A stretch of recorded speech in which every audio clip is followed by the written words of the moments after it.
बिस्मिल्लाहिर्रहमानिर्रहीम। इतवार की सवाल व जवाब की नशिस्त में आपका इस्तकबाल खैर मुक़द्दम है। अस्सलामु अलैकुम वरहमतुल्लाहि वबरकातुहू। सबसे पहला नाम मुजाहिद इलाही, ये सवाल करते हैं हज़रत अली रज़ी अल्लाह ताला अन्हु ने फ़रमाया, तुम्हारे मुँह से निकली हुई एक गाली चाहे मजाक में हो या गुस्से में तुम्हारी क़ब्र में एक ऐसा बिच्छू पैदा करती है जिसके एक बार डसने से इंसान 70 हाथ ज़मीन में धंस जाता है। प्लीज़ गाली के इस अज़ाब से सबको आगाह कर दें, शायद आपके एक शेर से किसी की इस्लाह हो। इस तरह की कोई हदीस है कि नहीं, हमारे इल्म में नहीं है। बाकी ज़ाहिर बात है, गाली बकना गुनाह की बात है और गुनाह की सज़ा आखिरत में भी मिलेगी और आखिरत से पहले क़ब्र में भी मिलेगी। लेकिन ख़ास तौर से गाली और फिर गाली कैसी और उसकी ये पर्टिकुलर सज़ा, ये हमारे इल्म में नहीं है और अंदाज़ा है कि ऐसी कोई हदीस नहीं है। आम तौर से जज़ा और सज़ा, वो चाहे सवाब का ताल्लुक़ हो या अज़ाब का ताल्लुक़ हो, जो चीज़ें हुज़ूर सल्लल्लाहु अलैहि वसल्लम से मरवी हैं उन्हीं चीज़ों को बयान करना चाहिए। जितनी सज़ाएँ, जो अल्फाज, वही बयान करना चाहिए, मज़ीद इजाफ़ा नहीं करना चाहिए। उससे दीन के अंदर बिगाड़ और गड़बड़ी पैदा होती है, बात कहीं से कहीं निकल जाती है। और इसीलिए मौलाना तारिक़ जमील साहब वग़ैरह जो कभी जन्नत के फ़ज़ाइल बयान करते हैं और जो उसकी मंज़रकशी करते हैं, कभी कभी ऐसा होता है कि वो मंज़रकशी हदीस में नहीं है। हदीस में तो बस इतना है कि तुम्हारे लिए वो सब नेमतें हैं जो तुम तसव्वुर भी नहीं कर सकते, ना तुमने आँख से देखा, ना कान से सुना, ना। तो इसलिए इस तरह की चीज़ों को आगे शेयर नहीं करना चाहिए। एक और नाम ख़ान, उन्होंने एक फ़ोटो भेजा और पूछा है कि क्या इस हदीस की सनद बहुत ज़ईफ़ और आज के ज़माने में काबिल अमल है। फ़ोटो में इन्होंने जो भेजा है वो ये है कि अपना तहमंद आंधी पिंडलियों तक ऊंचा रखा करो, अगर इतना ऊंचा ना रख सको तो कम से कम टखनों से ऊपर रखा करो। हाँ, ये हदीस है, किस दर्जे की है वो तो, लेकिन कई किताबों में हदीस है, मिशकात शरीफ में भी है, इसमें अबू दाऊद का हवाला है। और टखना ढकने से तो हुज़ूर ने मना फरमाया है, बहुत सी हदीसों में है। गुंजाइश ये दी है कि भाई निसफ़ साक़ तक अगर किसी को अटपटा लगे तो वो और नीचे कर ले, लेकिन कम से कम टखने खुले हों।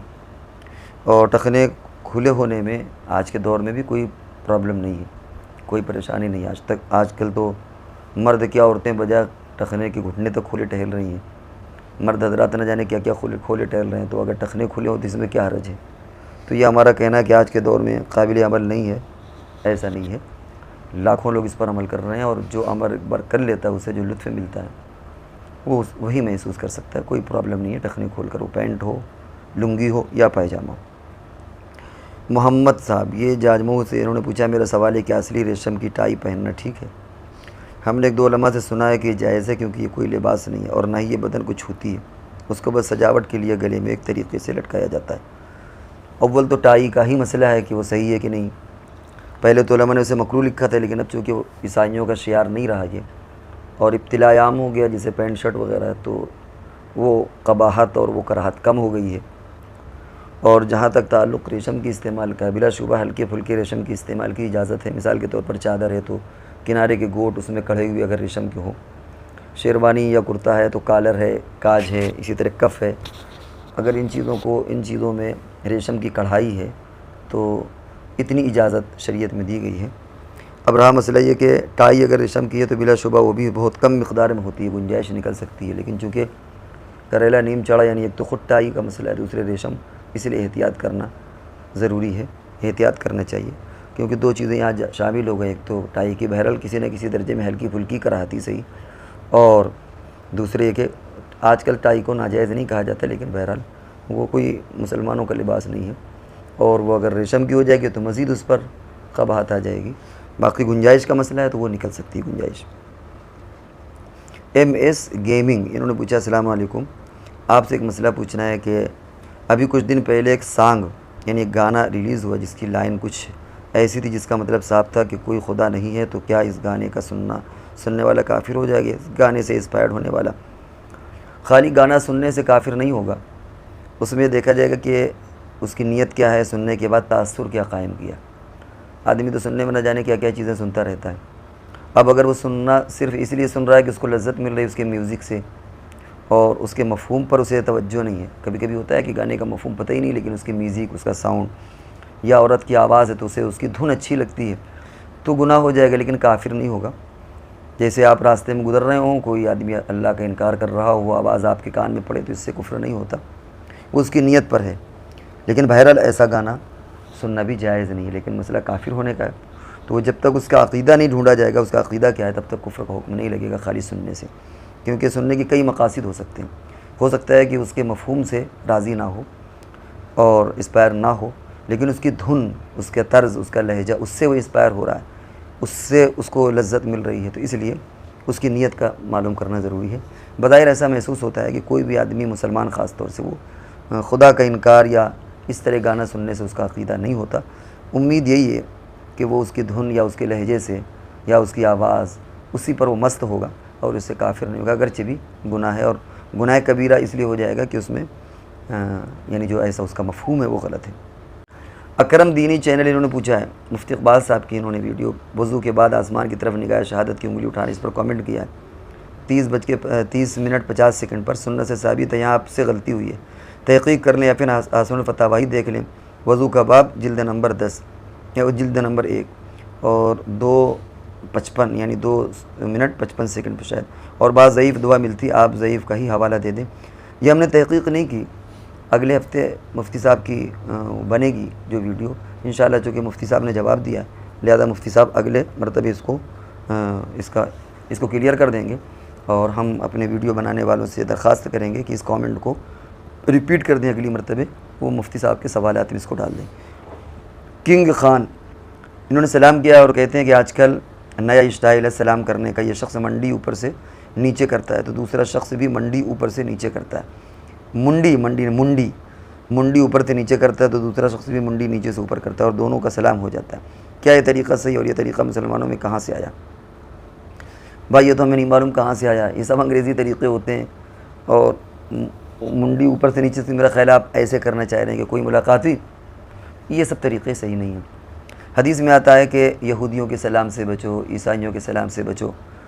किसी का सलाम उंगली के इशारे से होता है, किसी का गदेली से होता है, तो इस तरह के सलाम से बचो, उनसे मुशाबहत इख्तियार ना करो।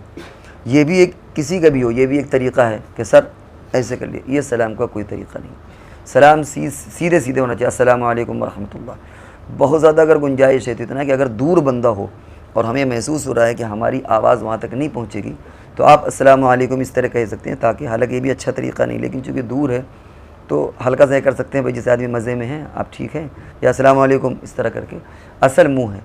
तो ईसाइयों का सलाम और यहूदियों का सलाम जो हाथ के इशारे से या उंगली से, उससे भी हुज़ूर ने मना फरमाया। इसी तरह मुंडी घुमाना, ये भी मना है। हाँ, कोई आदमी सलाम करे और हल्का सर से इशारा हो जाए, वो एक अलग बात है, लेकिन असल फोकस उसका सलाम पर है। सलाम ना करे और सिर्फ सर ऐसे करे, ये इस्लामी तरीक़ा नहीं और इससे सलाम अदा नहीं होगा। कहाँ से आया है भाई, ये हमको इसका इल्म नहीं है। दूसरा सवाल, उन्होंने ख्वाब देखा है कि एक महल्ला है, वहाँ हिंदू लोग, गैर मुस्लिम लोगों की तादाद, इसी महल्ले हमारे एक अच्छे आलिम दीन, उन्होंने हमें खजूर दी लोगों को बांटने के लिए, तो हमने वहाँ के लोगों को खजूर दे दी और सारी खजूर बढ़ गई। फिर मैंने उन्हीं आलिम दीन के पास पहुँचा तो उनका अंदाज़ ये था कि अमा मियाँ सारी दे दी, इसकी क्या ताबीर है? भाई ख्वाब की ताबीर हम नहीं बता पाते, ये भी वैसे खजूर की ताबीर और तकसीम की ताबीर तो अच्छी लगती है, लेकिन ये कि अमा मियाँ सारी दे दी कुछ बचा लेते, इसकी क्या ताबीर हमारे इल्म में नहीं है। इसको भी हम अगले हफ्ते इसको मुंतकिल कर देंगे और इंशाअल्लाह मुफ्ती साहब आपका जवाब देंगे। दानिश कानपुर इन्होंने एक वीडियो भेजी और पूछा है कि ईद गदीर क्या है और इसकी मुबारकबाद देना कैसा है।